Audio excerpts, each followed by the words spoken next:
और बुलेटिन की शुरुआत सबसे पहले करेंगे क्रेडिट पॉलिसी से। जी हां, महंगाई अभी भी बहुत बड़ी चिंता है। महंगाई कंट्रोल करने के लिए क्रेडिट पॉलिसी में लगातार तीसरी बार आरबीआई ने दरें बढ़ाकर यहां से प्री कोविड लेवल पर ला दिया है। 0.5% की बढ़ोतरी के साथ ही अब रेपो रेट बढ़ाकर 5.4% पर चला गया है।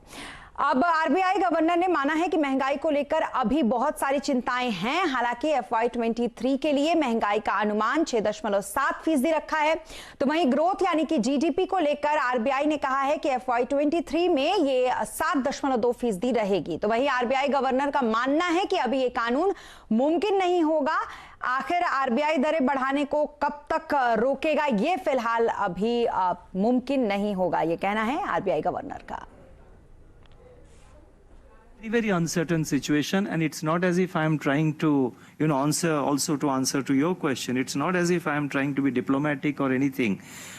It's very difficult to say at what level we will pause, because the situation is dynamic, the situation is extremely uncertain. Inflation is projected at 6.7% in 2022-23, that is the current year, with Q2 at 7.1%, Q3 at 6.4%, and Q4 at 5.8%, with risks evenly balanced. जी हाँ, तो अभी महंगाई control करने के लिए RBI दरें लगातार बढ़ा रहा है, लेकिन इसका एक साइड ये है कि हमारी और आपकी ईएमआई लगातार अब बढ़ती जा रही है। आइए आपको दिखाते हैं कि किस तरीके से रफ्तार बढ़ी है हमारी ईएमआई की। विपिन भट्ट जी हमारे साथ जुड़ रहे हैं। विपिन जी, जरा समझाइए ईएमआई का जो ये बोझ है, इसकी क्या कुछ कहानी होगी अब? जी बिल्कुल, तो आज एक बार फिर से ब्याज दरों में बढ़ोतरी हो चुकी है, और अगर ब्याज दरें या रेपो रेट बढ़ा है तो तय है कि आपकी ईएमआई भी बढ़ेगी, भले ही आप नया लोन लेने जाएं या फिर आप पुराने ग्राहक ही हों। अब देखिए कैसे क्या होने वाला है। अगर हम पहले एक नज़र डालने की दरें कब तक बढ़ी हैं, अभी तक 140 बेसिस पॉइंट का इजाफा हो गया है। 4 अप्रैल को 40 बेसिस पॉइंट, तो रेपो रेट बढ़कर हो गया था 4.4%। 8 जून को फिर 0.5% बढ़ाया, तो ऑलमोस्ट 5% के आसपास पहुंच गया, और 5 अगस्त यानी कि आज इसमें फिर से 0.5% की बढ़ोतरी हुई है। तो अब रेपो रेट 5.4% पे, यानी करीब 1.5% के आसपास का जंप यहां पर आ गया है। अब थोड़े होम लोन के हिसाब से इसको समझ लेते हैं कि आपका होम लोन और उस पर जो ब्याज आपको लगता है उसमें क्या परिवर्तन आया। 4 अप्रैल को अगर वो दर 7% थी तो बढ़कर हो गई 7.4%। 8 जून में जब बढ़ोतरी हुई तो उस बढ़ोतरी के बाद जो दर 7.4% थी वो 7.9% पर पहुंची, और आज की बढ़ोतरी के बाद जो 7.9% पर पहुंच गई थी दर, वो 8.4% पर पहुंच चुकी है, यानी करीब 8.5% के आसपास को होम लोन अब हो गया। वैसे अलग अलग बैंक इसे अलग अलग तरीके से ट्रीट करते हैं, लेकिन एक स्टैंडर्ड उदाहरण है हम आपको दे रहे हैं। अब अगर बैंक मान लीजिए कि 0.5% है, जो बढ़ोतरी आज हुई है उतनी की उतनी बढ़ोतरी कर देते हैं आपके होम लोन में, और अगर 50 लाख का होम लोन है वो 20 साल के लिए आपने लिया है, तो देखिए कितना अंतर आएगा।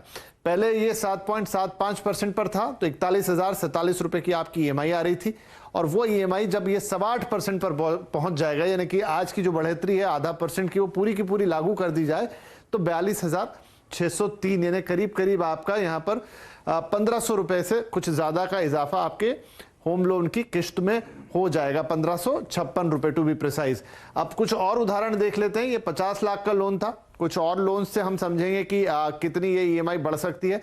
आगे बढ़ाते हैं इसको। अगर यही आप 1 करोड़ का लोन ले लें या कोई दूसरा ले लें, तो वहां पर उसी प्रोपोर्शन में आपकी ईएमआई बढ़ जाएगी। इंपॉर्टेंट यहां पर ये होगा स्मिता कि नए ग्राहकों को तो लोन महंगा मिलेगा ही बढ़ी हुई दर पे, बल्कि शायद एक बार गुंजाइश बन जाए कि उनको शायद सस्ता लोन मिले।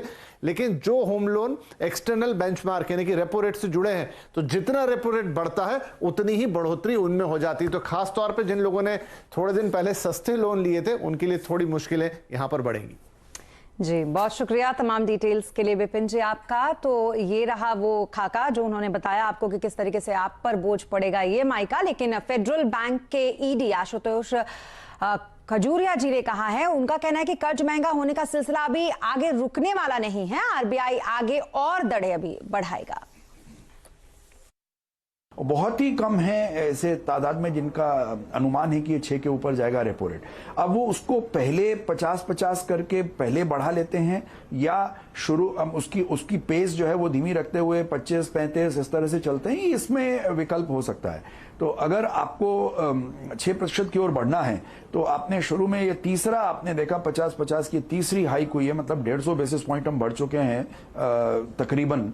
इनफैक्ट अगर आप देखें तो इनफैक्ट 540 पे आज आ चुके हैं, 140 बेसिस पॉइंट की वृद्धि हो चुकी है, 40-50-50 ऐसे। तो महंगाई पर ब्याज दरें बढ़ने का कितना दिखेगा असर और महंगाई अभी भी कितनी बड़ी चिंता है, आज आवाज अड्डा में इसी पर करेंगे बड़ी चर्चा शाम 7:57 पर।